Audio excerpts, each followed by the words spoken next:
स्वामींचे 2 मोठे फोटो आहेत. म्हणजे एक उभा फोटो आहे आणि एक स्वामींचा एक बसलेला फोटो आहे. तर बऱ्याचदा असं व्हायचं ना, की इतके हार असायचे, की स्वामींचा फक्त चेहरा दिसायचा. आता तुम्हाला सांगताना पण मला असं किती चव आठवते का तो त्याचे काही क्षण आठवतायत. पण मजा आणि त्या दिवशी मग शाळेला मी जायचोच नाही. दांडीच मारायचो. मला वैयक्तिक करता नाही आवडत असं, की रांग सोडून मी असं मागच्या दाराने गेलेलं आहे. पण या 2 कारणं असतात, की जी मला असं वाटतं, की आपण जपावी ती. कारण आपल्यामुळे उगाच तिथलं मॅनेजमेंट डिस्टर्ब होऊ नये.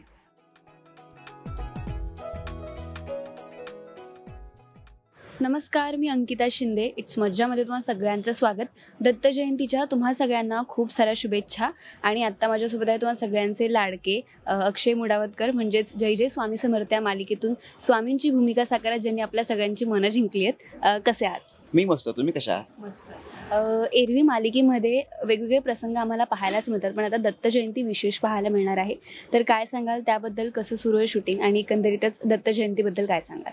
नाही, शूटिंग खूपच छान चालू आहे आणि आता नुकतेच 4 वर्ष पूर्ण झाली आणि 1300 भागांचा प्रवासही आता मालिकेने गाठला आहे. आणि आता दत्त जयंती आता अगदीच म्हणजे 1-2 दिवसावरच आहे आणि त्या निमित्तानेच एक विशेष भाग देखील प्रेक्षकांच्या भेटी लवकरच येणार आहे. आणि त्या भागाबद्दल सांगायचं झालं तर एक फॅमिली आहे आणि ज्यांची इच्छा आहे की त्यांच्या मुलाची मुंज ही नृसिंह सरस्वतींच्या त्या ठिकाणी त्यांच्या मुलाची मुंज व्हावी म्हणून गाणगापूरला. आणि मग त्याचं तिकडे त्यांचं जायचं सगळं प्लॅनिंग आहे. आणि मग त्या गोष्टी कशा घडतात आणि मग असा काय प्रसंग येतो की स्वामी त्यांना म्हणतात की तुम्ही स्थानावर या आणि दत्त जयंतीला स्थानावरती आल्यावर तुम्हाला सगळ्या गोष्टींचा उलगडा होईल. तो नेमका काय उलगडा होईल, ती गोष्ट काय आहे नेमकी, ती मुंज नेमकी कुठे होते, गाणगापूरला होते की कुठे होते.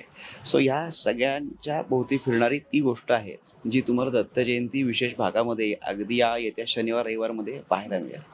आता आपण छान स्वामींच्या मठात आहोत. मठ म्हटलं की एरवी शांतता वगैरे, आणि प्रत्येकाला शांतता हवी असते. सो तुम्हाला म्हणजे फार कमी सुट्टी असेल तसं तर डेली जॉब्स म्हटल्यावर, पण तुम्ही मठात वगैरे जाता का? आणि तुमच्यासाठी शांती म्हणजे काय, किंवा कशी शोधता शांती? नाही, खरं तर खूप खूप काय म्हणतात, खूपच इम्पॉर्टंट आहे खरं तर.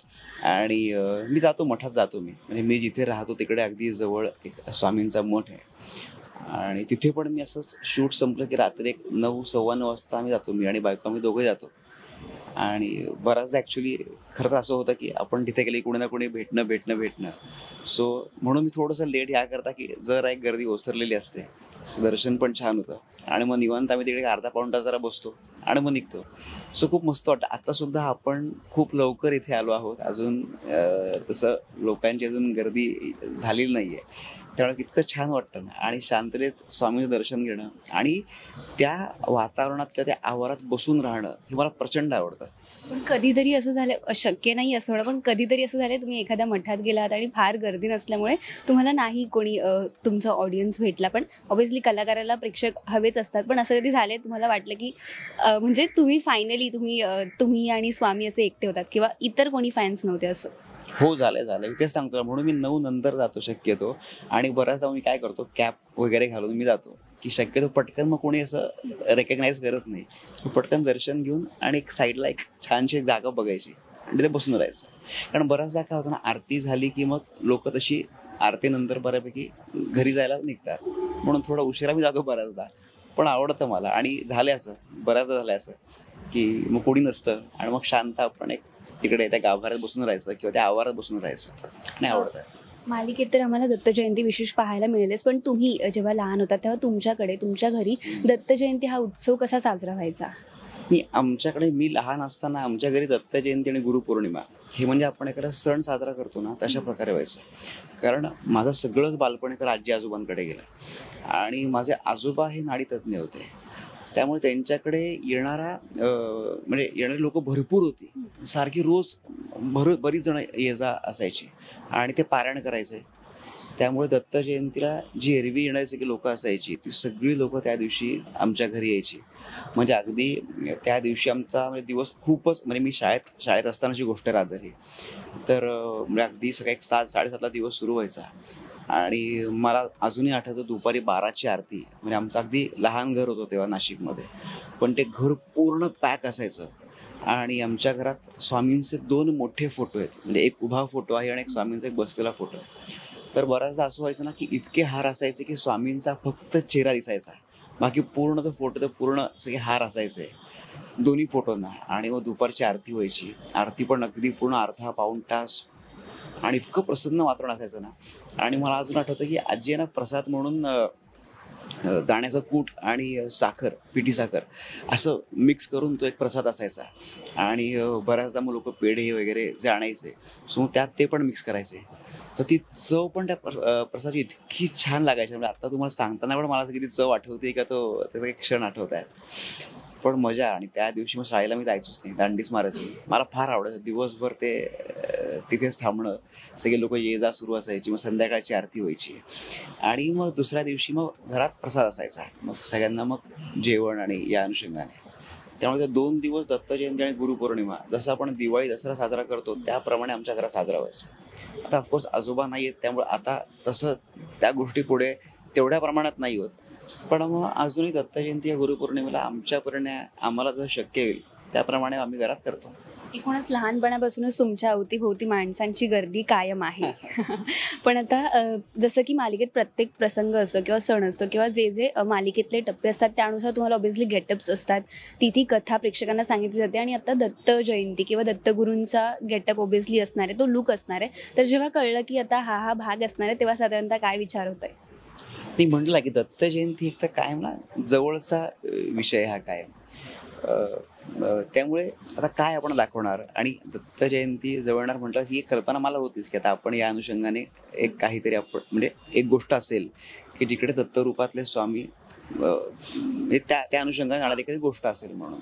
सो ऑफकोर्स आम्ही सगळेच एक्साइटेड असतो. आणि जेव्हा जेव्हा कधी मालिकेमध्ये एक वेगवेगळ्या रूपांमध्ये आम्ही शूट करतो, गेटअप्स असतात, धमाल असते. आणि एक 2 दिवस आधीपासून खरं तर ते वातावरण असतं, कारण माहिती असतं की 2 दिवसांनी आपण अमुक ही गोष्ट शूट करणार आहोत म्हणून. आणि मग ज्या दिवशी शूट करतो सकाळी, आता बऱ्याच असं होतं ना खरं तर प्रेक्षकांना बघताना त्याचं खूप फ्रॅक्शन ऑफ सेकंडमध्ये की अगदी काही मिनिटात ते संपतं. पण ते शूट करण्याकरता आमचा जवळपास अर्धा दिवस त्या ह्याच्यामध्ये जातो, एखादा लुक जेव्हा आम्ही शूट करत असतो. आणि त्यामागे फक्त मी एकटा नाही तर एक खूप मोठी टीम काम करत असते सगळ्याच याने. कारण आज जेव्हा आपण बघतोय की खूप म्हणजे मला खूप आल्या मला इतकं आवडलं, खूप छान वाटलं मला पण लुकमध्ये. माझाच जरी तो फोटो असला पण आपण एक स्वामींचा अवतार आपण त्याच्यात दाखवतोय, पण ते बघता मला इतकं छान वाटलं आज. आणि ती खूप मोठी टीम खरं काम करत असते याच्या मागे, कॉस्ट्युम किंवा म्हणजे अगदी मेकअप असतील, आणि ह्या सगळ्यांची जी मेहनत आहे मग ती तुम्हाला ती स्क्रीनवर दिसते. आणि मग आपल्याला वाटतं की अरे वा वा क्या बात आहे, आणि खूप छान प्रसन्न रूप दिसलं. पण त्यामागे इतक्या जणांची मेहनत असते ही, आणि एक बराच वेळ त्या गोष्टीकरता गेलेला असतो. पण आम्हाला कायमच आमची संपूर्ण टीम कायमच आम्हाला आवडत आहे. आणि इथून पुढे सुद्धा अगदी विविध रूपात स्वामींचं दर्शन प्रेक्षकांना नक्कीच घडेल. आज देखील इथे महाआरती असणार आहे आणि आपण त्या सगळ्याचा उपभोग घेणार आहोत. पण थोडासा वेगळा प्रश्न, कधी असं झाले कलाकार असल्यामुळे किंवा आता तुम्ही स्वामींचीच भूमिका साकारत आहात त्यामुळे महाआरतीच्या ठिकाणी किंवा अशा कुठल्या पब्लिक ठिकाणी मला त्याचा फायदा झाला आहे? फायदा असं नाही, म्हणजे फायदा असं नाही म्हणणार मी, पण रांग होती तर हां, ते तर होतंच ऑफकोर्स. म्हणजे रांग, पण ते 2 कारण असतात खरं तर. म्हणजे कायम मी म्हणतो की समजा मी रांगेत असेल बऱ्याचदा आणि समजा कोणी ओळखलं किंवा काय, तर त्याच्या 2 गोष्टी असतात. एक तर ती रांग पण डिस्टर्ब होते, आणि मग तिथे जी लोकं असतात मॅनेजमेंटला त्यांना पण त्या गोष्टीचा जरा मॅनेज करणं त्रास असतं. मला वैयक्तिक करता नाही आवडत असं की रांग सोडून मी असं मागच्या दाराने गेलेलं आहे. पण या 2 कारणं असतात की जी मला असं वाटतं की आपण जपावी ती, कारण आपल्यामुळे उगाच तिथलं मॅनेजमेंट डिस्टर्ब होऊ नये. म्हणून मग होतं की मग एक थोडंसं शॉर्टकटनी म्हणा किंवा मागच्या ह्यानी मग जाणं आणि दर्शन घेणं. पण बऱ्याचदा जिथे शक्य असेल, जिथे पॉसिबल असेल तिथे मी टाळतो. आणि इतरांप्रमाणेच रांगेत उभं राहून दर्शन घेणं मला अजूनही आवडतं. अगदीच, पण काहीच हरकत नाही जरी असं झालं असेल तरी. धन्यवाद अक्षयजी, खूप छान वाटलं तुमच्याशी गप्पा मारून. फार वेळ घेत नाही कारण तुम्हाला खूप मुलाखती द्यायच्यात अजून. पण जाता जाता प्रेक्षकांना काही सांगायचं आहे का? मी प्रेक्षकांना मी एवढंच म्हणेन की तुम्ही आत्तापर्यंत मालिकेवर आणि आम्हा कलाकारांना भरभरून प्रेम दिले, असंच प्रेम कायम असू द्यात. आणि आता 14 तारखेला दत्त जयंती आहे, तेव्हा तुम्हा सर्व रसिक प्रेक्षकांना दत्त जयंतीच्या खूप खूप खूप शुभेच्छा. मराठी चित्रपटसृष्टीमधील latest update, original web series, shows, गाणी आणि एंटरटेनमेंटसाठी आमच्या चॅनलला सबस्क्राईब करा आणि बेल आयकन दाबायला विसरू नका.